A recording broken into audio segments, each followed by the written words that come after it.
بسم اللہ الرحمن الرحیم۔ مسلمانوں کے زوال کے اسباب کے بارے میں ہم پڑھیں گے۔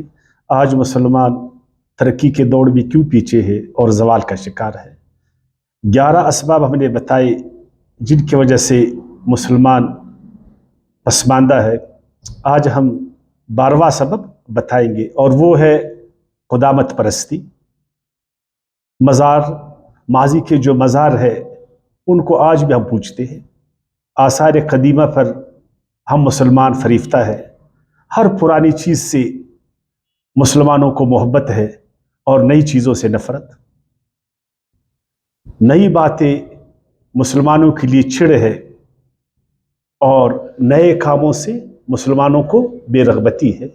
عمومی طور پر میں بتاتا ہوں، ایسا نہیں کہ سارے مسلمان، عمومی طور پر ہماری حالت یہی ہے کہ تاج محل پر ہم مسلمان فخر کرتے ہیں اور برج خلیفہ کو قیامت کی علامت سمجھتے ہیں۔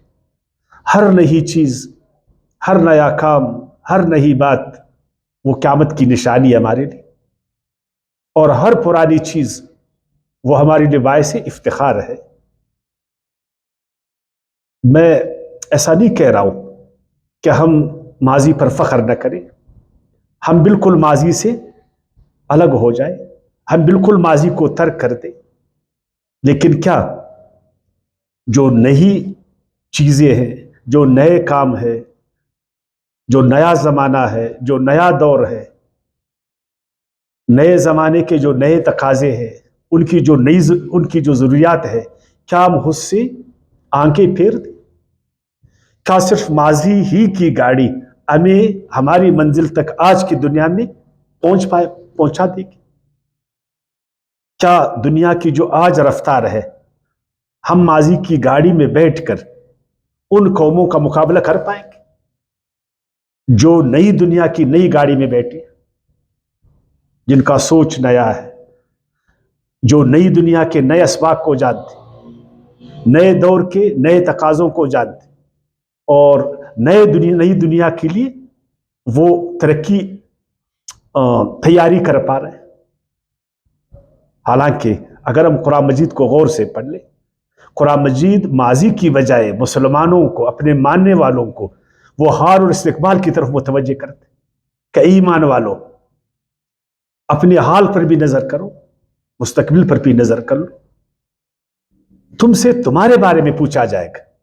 ماضی میں جنہوں نے جو کچھ کیا انہوں نے اپنے لیے کیا، وہ پیچھے گئے، وہ آگے گئے، وہ اچھے تھے، وہ برے تھے، ان کے خیالات اچھے تھے، برے تھے، ان کی باتیں صحیح تھی، غلط تھی، ان کے کام ٹھیک تھے، غلط تھے، لیکن تم سے تمہارے بارے میں پوچھا جائے گا۔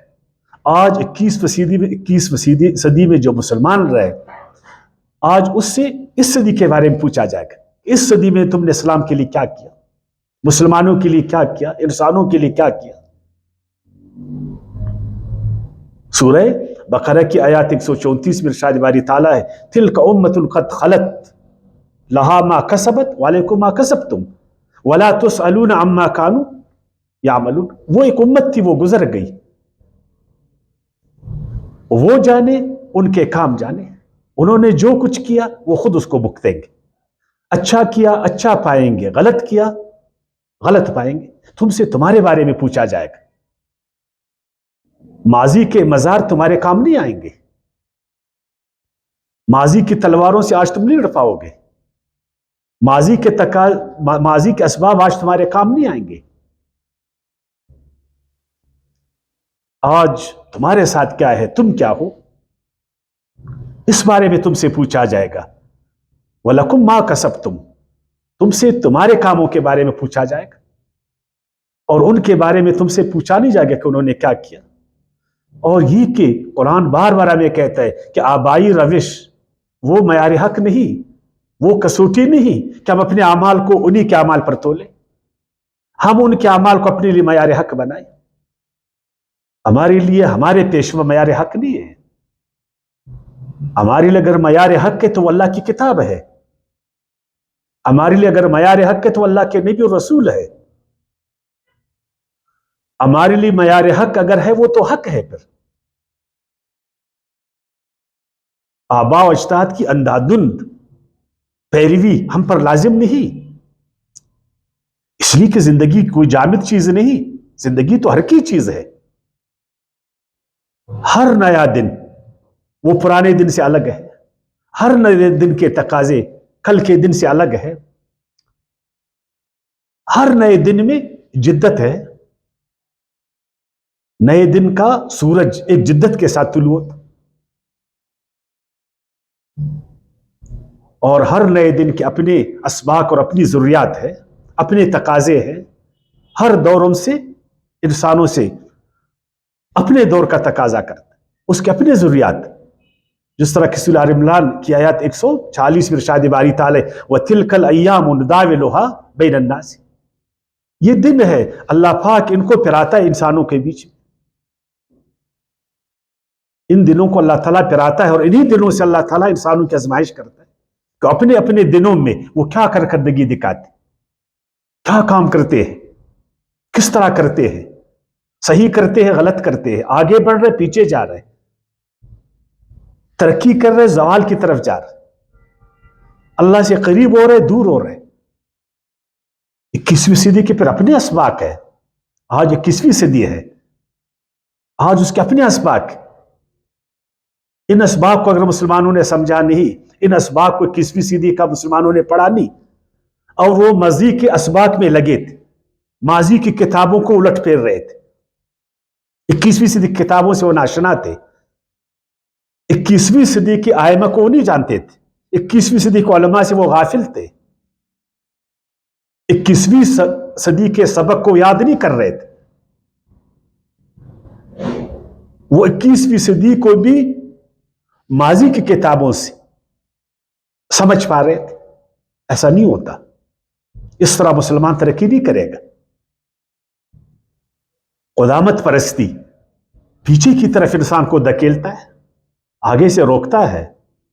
ماضی انسان کو غلام بناتا ہے، اور ماضی کی زنجیریں یاد رکھے انسانوں کو ترقی سے روکنے میں سب سے بڑا باعث بنتے.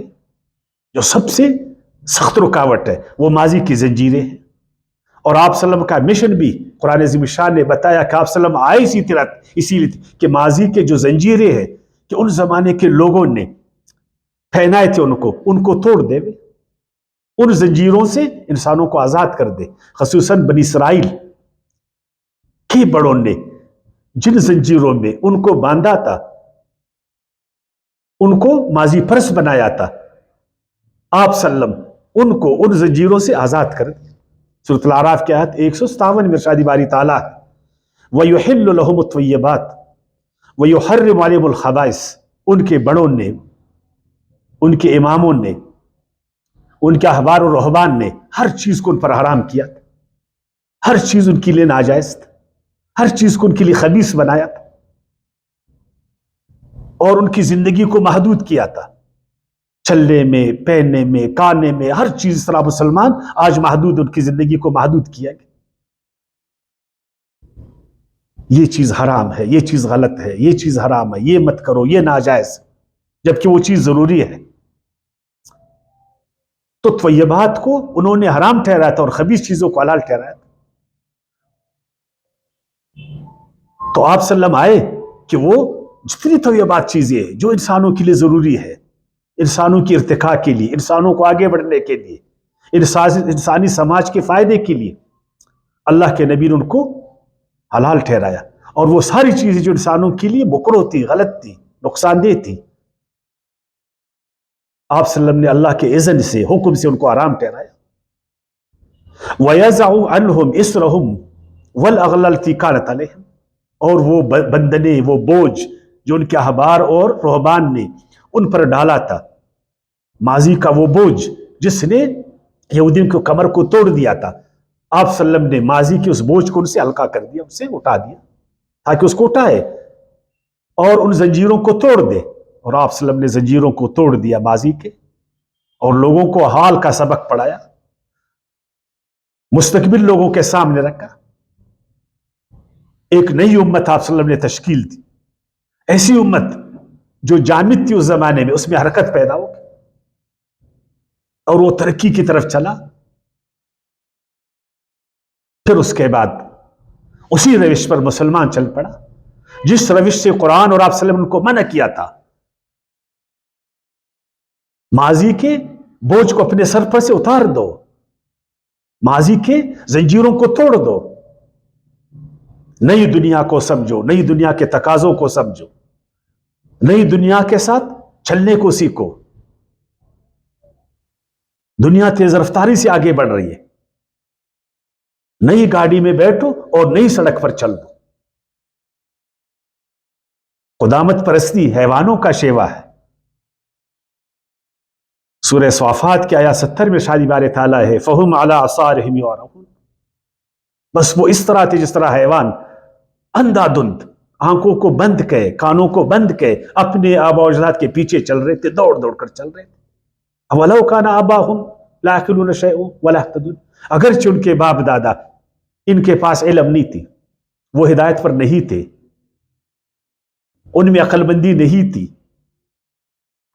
اس کے باوجود اس لیے کہ اس کے باپ دادا تھے, ان کے بڑے بڑے نام تھے اور ان کے پیچھے حیوانوں کی طرح بھاگتے تھے. روکا قرآن نے ان کو, اس طرح مت کرو. حضرت ہود علیہ السلام نے اپنی قوم سے کہا کہ اے میرے قوم, ماضی کا پجاری مت بن جاؤ, آباء و اجداد کا غلط روش پر مت چلو. قال سورہ اعراف کی آیت 71 قال قد وقع علیکم من ربکم رجس وغضب. اسی لیے تو اللہ کا غضب اور رجس تم پر ٹوٹ پڑا کہ تم حق ناحق کو نہیں دیکھتے ہو, صحیح غلط کو نہیں دیکھتے ہو.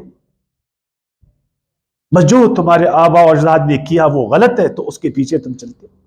جو تم کو ماضی میں ملا اگرچہ وہ آل میں بالکل نقصان دہ ہے, تم اس کے پیچھے چلے.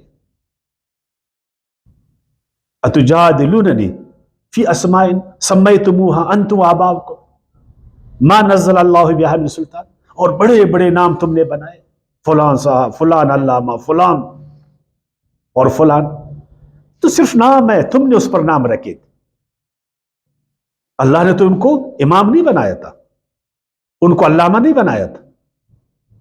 قرآن میں ان کے لیے ایسی صفات تو نہیں ہے کہ فلان علامہ فلان علامہ, تو تم نے ان کو نام دیے تھے اور ان کے تم پیچھے چلے تھے. ان کے پاس کوئی علم ہے, کوئی دلیل ہے. فانتظروا انی معکم منتظر. اگر تم واقعی میں کہتے ہو کہ ہمارے آباء و اجداد ان کا روش بالکل ٹھیک تھا, ہم ماضی سے 1 انچ آگے نہیں جائیں گے, 1 انچ ہم آگے پیچھے نہیں بڑھیں گے, ہم اسی راستے پر چلیں گے جس راستے پر آباء و اجداد چلتے تھے, تو پھر بھگتو, پھر اللہ کے غضب کو بھگتو, پھر ان سزاؤں کو بھگتو. اور آج مسلمان بھی اسی روش پر جا رہے ہیں. میں نہیں کہتا کہ ماضی میں اچھا نہیں ہے, ہمارے آباء و اجداد نے اچھا نہیں کیا. میں ہمیشہ کہتا ہوں کہ ماضی کا سونا لے لو, کوٹ چھوڑ دو, ماضی کی اچھائیوں کو لے لو. کون تمہیں سونا چننے سے روکتا ہے؟ یاد رکھے صرف اللہ کی کتاب وہ کوٹ سے خالی ہے. انبیاء کرام اللہ کے رسول کے جو اقوال اور اعمال ہے وہ کوٹ سے خالی ہے. کیا تمہارا خیال ہے کہ ماضی میں جتنی کتابیں لکھی گئی وہ سب سونا ہے؟ ان سب میں جواہرات, ان سب میں موتیاں ہیں, ان کی ایک بات غلط نہیں ہے, انہوں نے جو کچھ کہا صحیح کہا.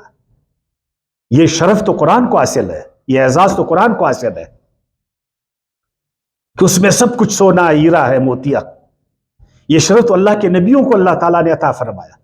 یہ اعزاز یہ تو اللہ نے اپنے نبیوں کو دیا کہ ان کے اقوال اور اعمال غلطیوں سے مبرہ.